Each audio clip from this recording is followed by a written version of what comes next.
I pozdrav ljudi, dobar dan i dobrodošli u još jedan video na Slow Motion MN kanalu. Kao što ste po naslovu mogli da provalite, radi se o valjcima, radi se o mjerenju, o saznanju koliko nam je snage potrebno da idemo onako brzo 100 do 200, a vi i dalje ne znate koliko brzo i to ću vam pokazati, vidjet ćete sve do kraja videa i vidjet ćete još mnogo nekih zanimljivih stvari i čućete mnogo zanimljivih stvari, tako da u današnjem videu konačno mjerimo snagu, izmjerili smo je, samo ćemo te rezultate da prodiskutujemo zajedno u nastavku videa i da vam pokažemo još neke stvari. Molim vas, ostanite do kraja videa sa mnom. Može li ljudi neko da mi objasni kako svaka E-klasa V212 ima vraćenu kilometražu ili neki drugi problem? Naime, moj jedan drug, neću ga imenovati, već nekoliko mjeseci pokušava da kupi E-klasu V212 i nailazi na probleme gdje mu se tvrdi da je auto u top stanju, da je redovno održavan, da je prava kilometraža, da nema udese, a sve to zapravo imaju ta auta. Nije mi to jasno.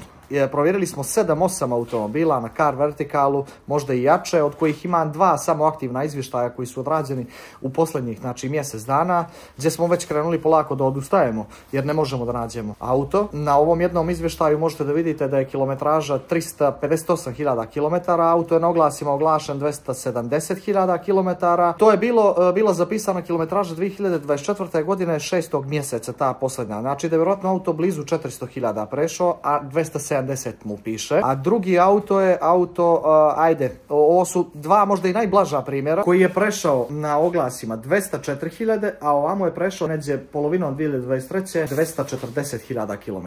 I plus je bio u nekim udesima, kao što možete da vidite, od kojih jedan malo ozbiljniji da kažem, a bilo je auta gdje nam se tvrdilo da je auto kupljen u Crnoj Gori, da je održavan u ljetopisu, a da auto uopšte nije kupljen u Crnoj Gori, nego je auto iz uvoza sa mnogo velikom kilometražom. Mnogo mi je žao što su ti izvještaji istekli, što ne mogu da vam prikažem te finte prodavaca. Tako da ljudi, molim vas, iskoristite kod Motion za 30% popusta, provjerite auto prilikom trgovine, nemojte da dozvolite da kupite nešto, a da pritom ne znate sve živo. Kad znate sve živo, nebitno, 400.000 odgovara vam, kupite auto. Također, link za 30% popusta nalazi se u izdvojenom komentaru ili opisu ovog videa. Možete da kliknete tu i da dobijete taj najveći popust za provjeru auta preko Car Verticala, preko mene. Znači, promo kod vam je Motion, imate taj link, uživajte, tražite auto, srećno vam bilo, teško da ćete naći nešto dobro, ali pokušajte. Tako je to, ljudi. Nastavljamo sa videom.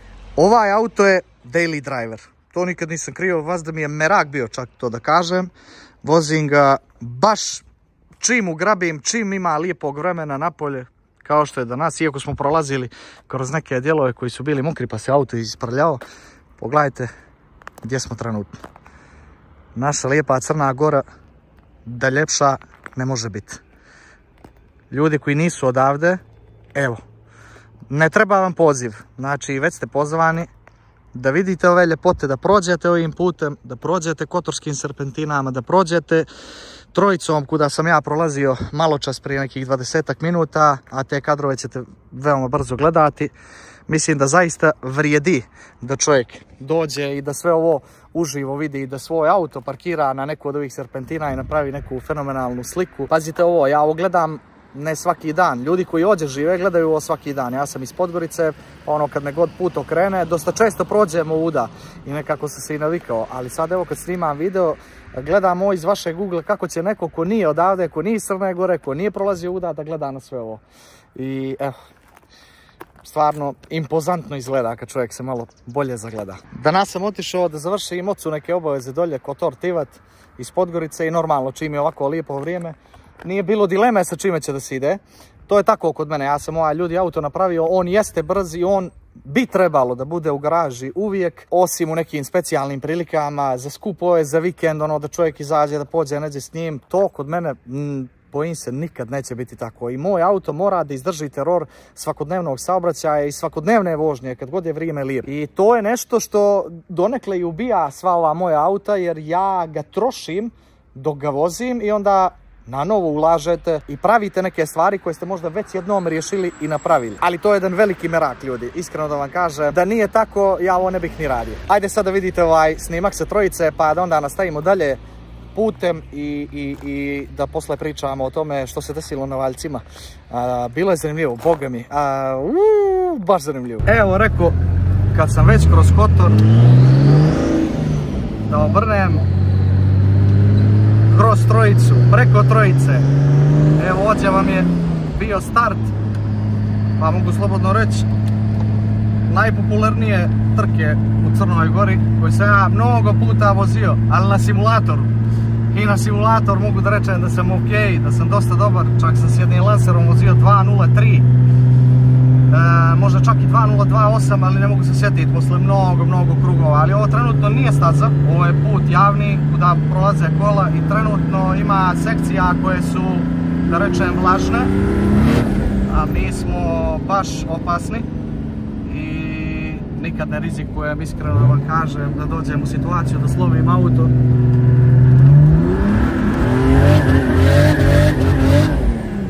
Ali ovo vas da se može uraditi, razumijete?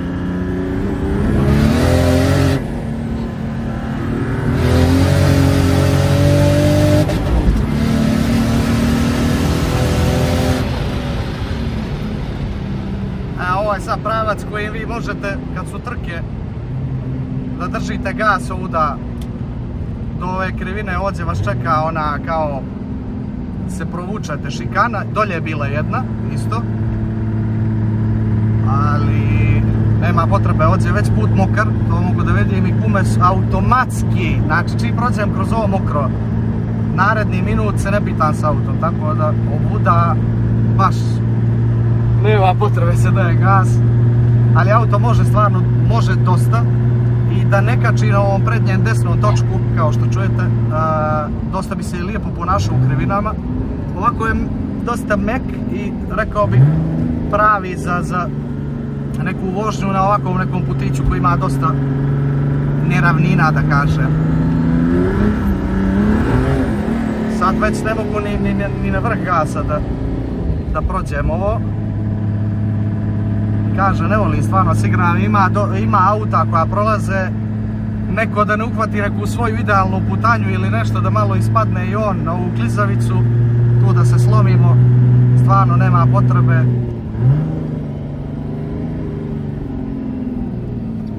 Ali je mnogo lijepo. Kad uhvatite ovako neki laganica tempo, date gas po neđe, pravo ono za merak. I zavidim, iskreno da vam kažem, ljudima ovdje iz Kotora, mada, evo pogledajte kuće, svakog ovog dvorišta može po jedan auto da vam izađe. Ni oni vjerojatno to ne voze uda puni gas preko dana, evo pješaci, svašta. Tako da, ali mnogo lijepo staza, pogotovo ovaj gornji dio koji ima šper, ko može da se igra fino. A merak pravi, nema šta.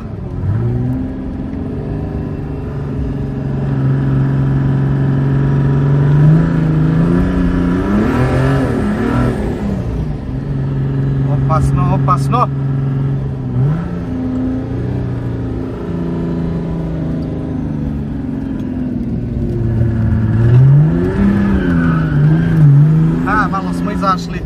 Malo smo izašli ovdje iz busta, a ja stvarno da ga lupam po kvačilu ne mogu.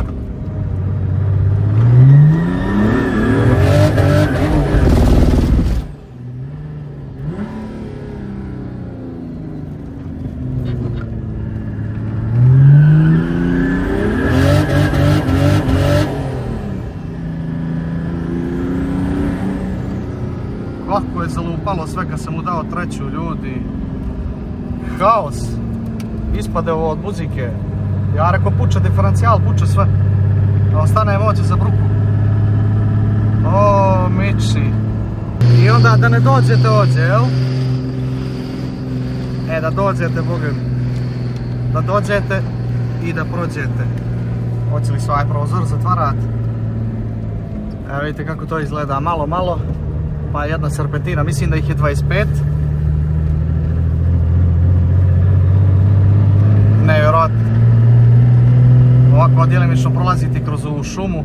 A vidjeli ste snimke sa Trojice, nisam se stvarno trudio da idem puni gas, evo i uda je mokar put. I ne znam ni gdje je mokar, ni gdje nije.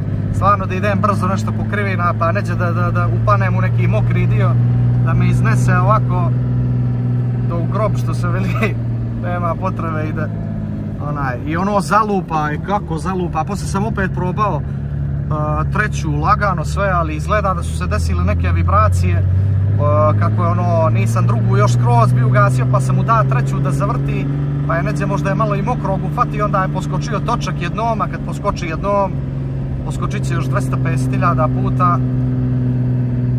Što vam je odlika ovog puta, vrlo je uzak, ko se dobro ne snalazi u prostoru da zna svoj auto ono kako treba, ima baš veliki problem ovuda,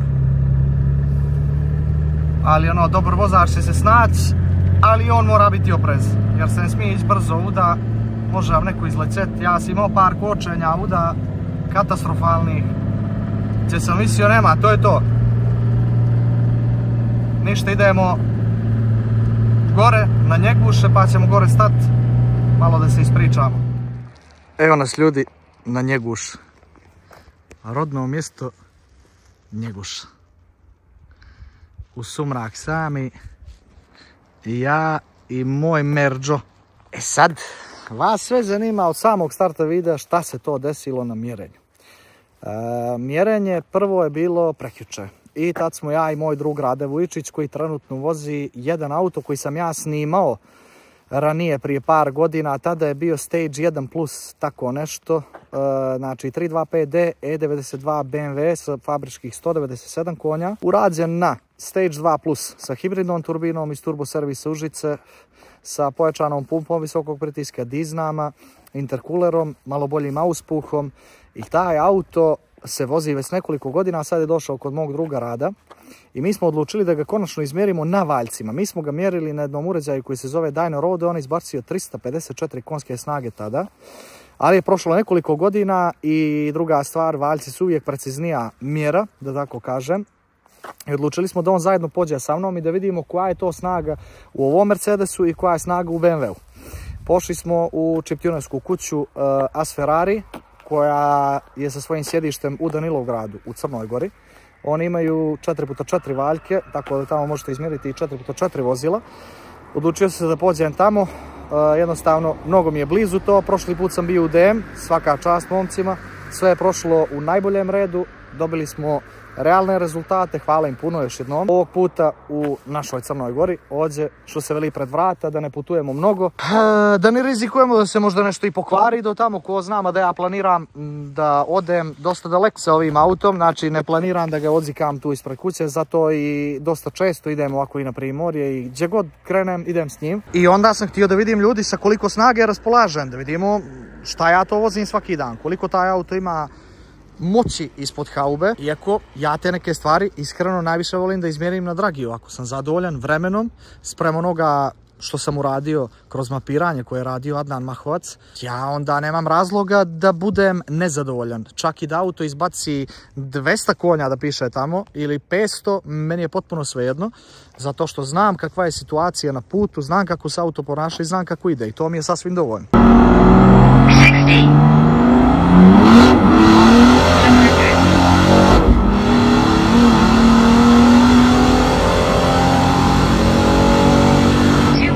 A kako je to izgledalo na valjcima kad smo ga stavili na valjke, imate priliku sada gledati.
Taj dan sam prvo mjerio, znam, hoćete brojke, ok, sve razumijem, samo par sekundi. Taj dan sam prvo mjerio ja, pa je mjerio Rade. Žurili smo, desila se jedna greška u kalibraciji, nismo imali vremena taj dan da to ispravimo. Ja sam se sutra dan opet vratio na valjke, jer je blizu, jednostavno, ostali bi taj dan, ali blizu je.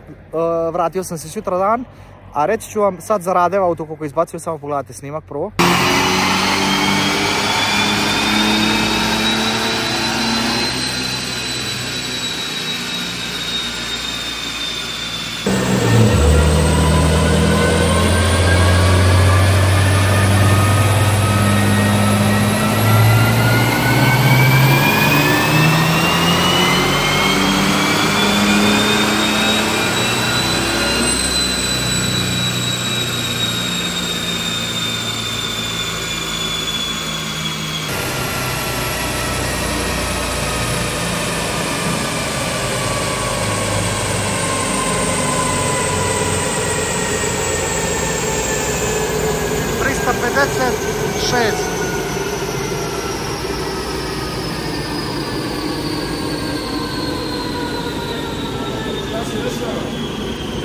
$356.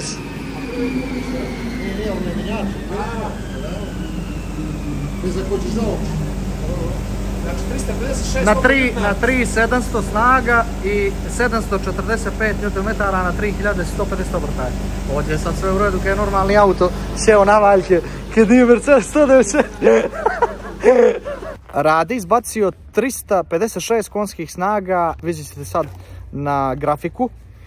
Vrlo dobar rezultat, pogotovo posle nekoliko godina vožnje tog auta. Ni tome nešto nisam se nadao, ali znao sam da je taj auto jako moćan i rezultat je to pokazao. A što se ovog vozila tiče, ajmo predikcije. Vidjeli ste, ide je 764 100 do 200 sa jednim šaltanjem, težak je 1300 kg. Ajmo da vidimo, molim vas, svi u komentarima dolje, kogod je gledao do sad i zainteresovan je, baš da vidim predikcija i onda dajte neki komentar, dodajte nakon što vidite koliko je izbacio. Znači, prvo ću vam reći koliko je auto izbacio prvi dan. Prvi dan, kad kalibracija nije bila sasvim u redu, auto izbacio 390 konjskih snaga.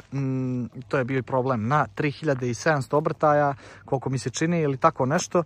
A obrtni je bio nešto 200-300 obrtaja ispod toga i bio je oko 770 Nm, što je meni djelovalo malo onako wow i previše, jer znam da ovaj setup koji ja vozim, ODZ turbo, dosta kasno kreće, a što vam kasnije kreće turbina, vi imate manje obrtnog momenta. Kogod da vama izgleda ova turbina ovolika, bus dođe kasno, obrtni se pravi ranije, u krivoj snage i definitivno 770 Nm ne, pogotovo ne na ovom pritisku. Moguće je 700 i nešto Nm, ali da se digne pritisak na 2,5 i još da se doda goriva i tako to. Sutra dan sam se vratio, snimak gledate sad.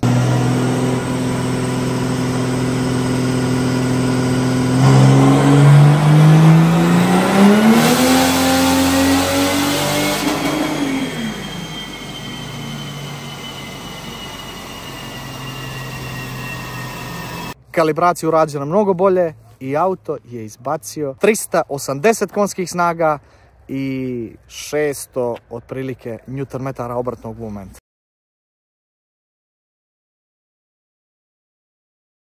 I evo nas ljudi kući, sutra dan nakon 250 pređenih kilometara juče. Znači to je na otvorenom putu što je bilo i plus nekih 30-40 km kad sam se vratio u grad. Evo, opra sam auto, vidite kako to sad izgleda, mnogo bolje, mnogo ljepše, ne bi ga onako parkirao, čini mi se živ u garažu. Eto tako, prelaze se kilometri, baš dobri i auto dobro sluša, što mi je najbitnije.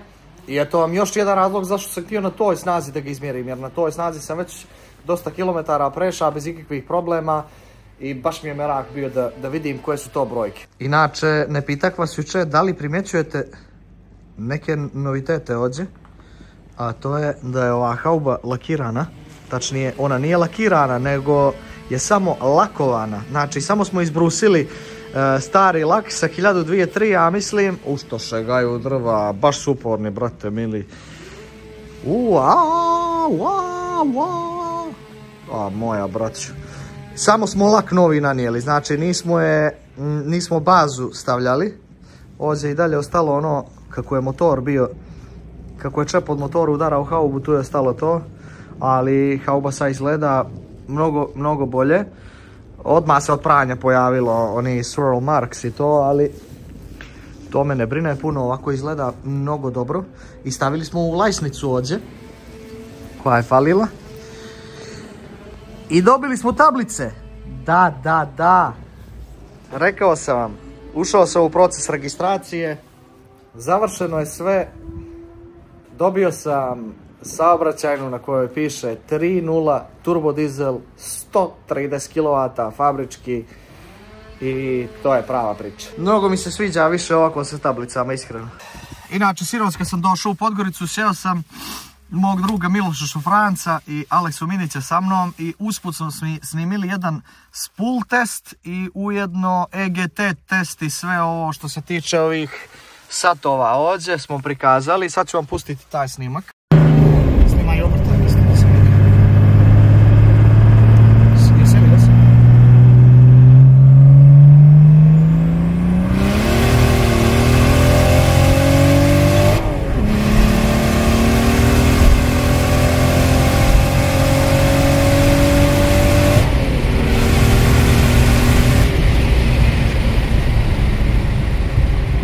Kao što i sami vidite, neđe do 200 i nešto na sat, EGT ne dolazi do 800, dolazi do 790 otprilike. Boost je stabilan posle treće brzine na 1,8 bari i u petoj.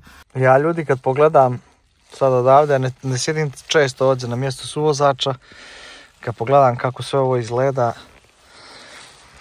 ja sam baš zadovoljan. Zadovoljan sam kako je na kraju ovaj auto ispao. Naravno, sa mnogo više novca moglo bi to još mnogo bolje, ali za merak sasvim dovoljno. Ovaj volan i sjedišta i ovaj dio ovdje sa prekidačima i tim nekim stvarima koji ga odvajaju od običnog auta potpuno je transformisao izgled unutra ovog auta i naravno ovi žuti pojasevi koji baš lijepo dolaze do izražaja u kombinaciji sa žutim detaljima na volanu i još nekim žutim detaljima na autu. Sad vi meni recite nakon ovog mjerenja kako ste zadovoljni kompletnim ovim projektom i recite mi šta biste željeli u budućnosti da gledate sa ovim autom. Da li biste željeli da gledate više snimaka nekih tipa trka i mjerenja, nemam pojma, ili biste voljeli gledate mene kako idem s njim, putujem i usputno naravno stiskamo ga pomalo i to.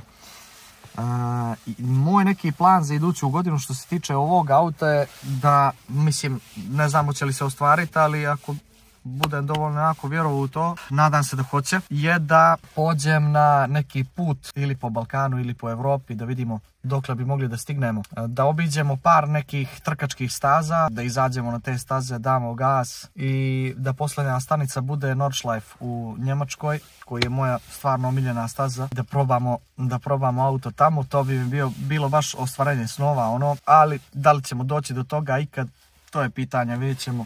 Ali ono što ostaje na meni je da se potrudim, jel te? Ništa za ovaj video, toliko. Saznali smo pravu snagu, trenutnu. Ukoliko dođe do nekih pojačavanja daljih, opet ćemo da se vratimo na valjke i da izmjerimo auto na dragi, da vidimo šta se dešava, a vas pozdravljam do narednog viđenja. Vidimo se. Ćao!